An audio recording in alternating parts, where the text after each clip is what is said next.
नमस्कार। आज हम जिस स्रोत सामग्री का विश्लेषण कर रहे हैं वो विचारों की शक्ति के इर्द गिर्द घूमती है। ये स्रोत है the Sanatan secret, power of thought. और ये इस पर एक कह सकते हैं कि गहरा नजरिया देता है कि कैसे हमारे मन की उपज मतलब हमारे विचार हमारे जीवन की दिशा तय कर सकते हैं। अक्सर हम ध्यान नहीं देते, लेकिन दिन का जो पहला विचार होता है, चाहे वो उदासी का हो, चिंता का या फिर उत्साह या शुक्रगुजारी का, वो अक्सर पूरे दिन की एक तरह से लय तय कर देता है। स्रोत का तर्क है कि ये सिर्फ इत्तेफाक नहीं है। नहीं, ये गहरे सिद्धांत का सबूत है कि विचार वो असलियत को शक्ल देते हैं। आज की हमारी इस गहन चर्चा का मकसद यही है कि स्रोत से अहम जानकारी और अंतर्दृष्टि निकालें। हाँ, और ये जो सिद्धांत है ना कि विचार असलियत पर असर डालते हैं, ये सच में सनातन परंपरा में बहुत गहराई तक समाया हुआ है। जैसा कि स्रोत बताता है, ये कोई मतलब आज का विचार नहीं है। हजारों साल पहले भारतीय ऋषियों ने इसे न सिर्फ समझा था, बल्कि अपने दर्शन का एक अहम हिस्सा बनाया था। शास्त्रों में कहा भी गया है, यथा भावम तथा भवति, यानी जैसा किसी का अंदरूनी भाव या विचार होगा, बिल्कुल वैसा ही उसका होना, उसका जीवन बनेगा। ये सिर्फ पॉजिटिव थिंकिंग की बात नहीं है, बल्कि चेतना की हालत और उसके नतीजों के बीच का एक तरह का कारण कार्य संबंध है ये। अच्छा, तो ये सिर्फ एक अच्छा महसूस करने वाली बात नहीं है, बल्कि एक तरह का मैकेनिज्म बताया जा रहा है ना? बिल्कुल। स्रोत एक और सूत्र पर ध्यान दिलाता है, श्रद्धामयो अयम पुरुषो, जिसका मतलब है कि इंसान असल में अपने गहरे विश्वासों का ही रूप होता है। जैसी उसकी पक्की श्रद्धा या विश्वास होगा, वैसा ही उसका व्यक्तित्व और उसकी परिस्थितियां ढलेंगी। और दिलचस्प बात यह है, जैसा स्रोत बताता है कि पश्चिम में जिसे आजकल लॉ ऑफ अट्रैक्शन कहते हैं, वो कहीं ना कहीं इसी मूल सिद्धांत जैसा लगता है। सनातन शास्त्र जिसे कहते हैं लाइक अट्रैक्ट्स लाइक, मतलब समान चीजें एक दूसरे को खींचती हैं। वही बात यहाँ सुनाई देती है। ये दिखाता है कि ये समझ किसी एक संस्कृति या समय तक ही नहीं है, बल्कि एक यूनिवर्सल मानवीय अनुभव है। स्रोत इस प्राचीन ज्ञान की गहराई पर जोर देता है, जो शायद आज की व्याख्याओं से ज्यादा बारीक हो।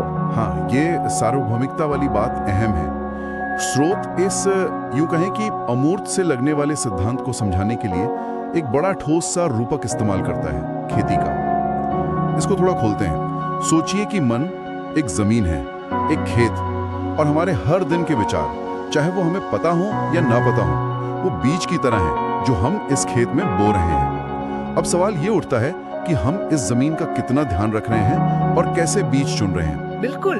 और स्रोत इस रूपक को सिर्फ एक मिसाल की तरह नहीं, बल्कि एक सक्रिय प्रक्रिया, एक एक्टिव प्रोसेस की तरह दिखाता है। ये ऐसा नहीं कि बीज बो दिया और भूल गए। जैसे किसान को खेत तैयार करना पड़ता है, बीज की क्वालिटी देखनी पड़ती है, पानी देना, खरपतवार निकालना, ठीक उसी तरह स्रोत के अनुसार हमें अपने दिमागी खेत पर लगातार काम करना होता है। अगर हम अनजाने में या जानबूझकर डर, शक, जलन या गुस्से के बीज बोते रहते हैं, तो फिर ताज्जुब नहीं होना चाहिए अगर जिंदगी में हमें कड़वाहट, नाकामी और मायूसी की फसल काटनी पड़े। स्रोत कहता है कि ये विचार सिर्फ भावनाएं नहीं है, ये दिमागी ऊर्जा के रूप हैं जो रिसोर्स लेते हैं और एक तय नतीजे की तरफ ले जाते हैं। तो ये सिर्फ नतीजे की बात नहीं हुई, बल्कि एक तरह से ऊर्जा के निवेश की भी बात हुई कि हर विचार एक इन्वेस्टमेंट है, चाहे अच्छा हो या बुरा।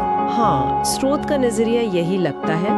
और इसके उलट अगर कोई इंसान सचेत रूप से, मतलब जानबूझकर हिम्मत, विश्वास, करुणा और उम्मीद के बीज बोता है और उन्हें अपने ध्यान और लगन से सींचता है, तो फिर जिंदगी में कामयाबी, सुकून और अंदरूनी शांति की फसल की उम्मीद करना लॉजिकल है। ये रूपक हमें सिर्फ भविष्य के लिए उम्मीद नहीं देता, बल्कि इसी पल अपने विचारों के प्रति एक जिम्मेदारी का एहसास कराता है।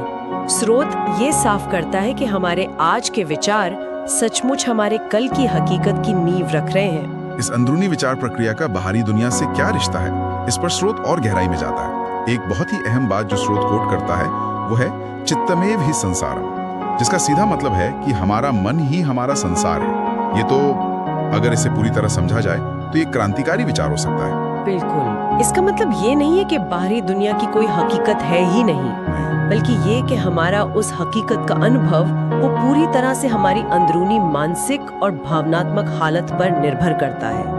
स्रोत इसे ऐसे समझाता है कि हम दुनिया को एक फिल्टर लगाकर देखते हैं। हमारे विश्वास, हमारा मूड, हमारी पुरानी धारणाएं, ये सब मिलकर एक लेंस बनाते हैं जिससे हम हर चीज को देखते और समझते हैं।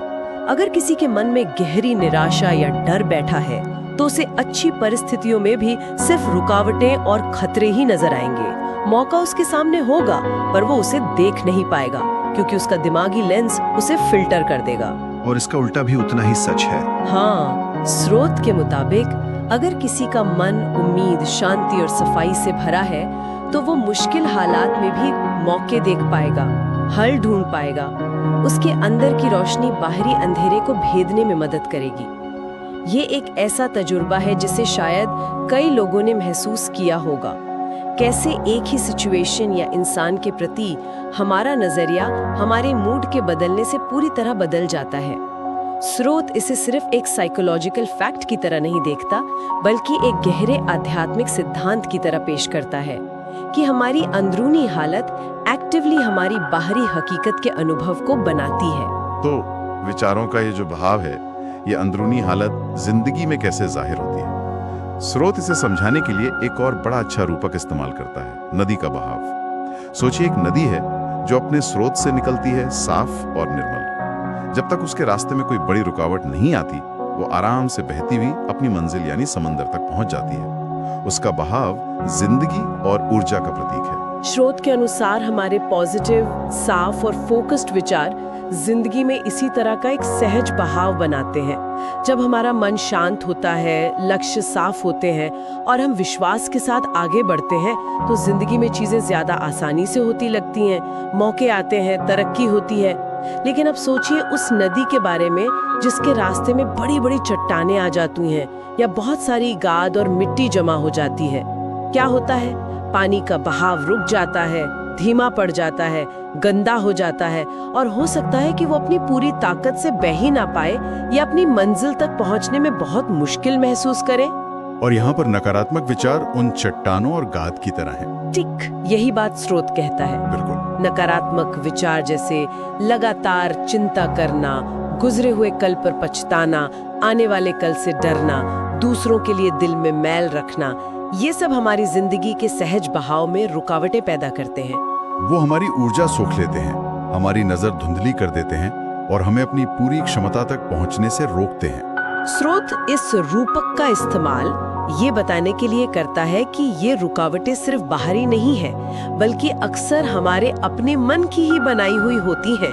और अच्छी खबर ये है कि जैसे नदी की रुकावटों को हटाया जा सकता है, वैसे ही इन दिमागी रुकावटों पर भी काम किया जा सकता है। अच्छा, तो इन दिमागी रुकावटों को हटाने और पॉजिटिव बहाव को मजबूत करने के लिए स्रोत किस तरफ इशारा करता है? क्या कोई खास तकनीक या सिद्धांत है जिस पर जोर दिया गया है?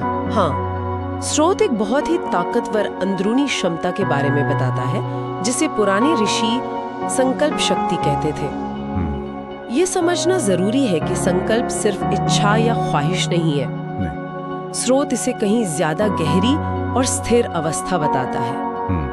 ये एक पक्का इरादा है, एक अटूट निश्चय, एक ऐसी फोकस्ड दिमागी और जज्बाती ऊर्जा जहां शक के लिए कोई जगह नहीं बचती।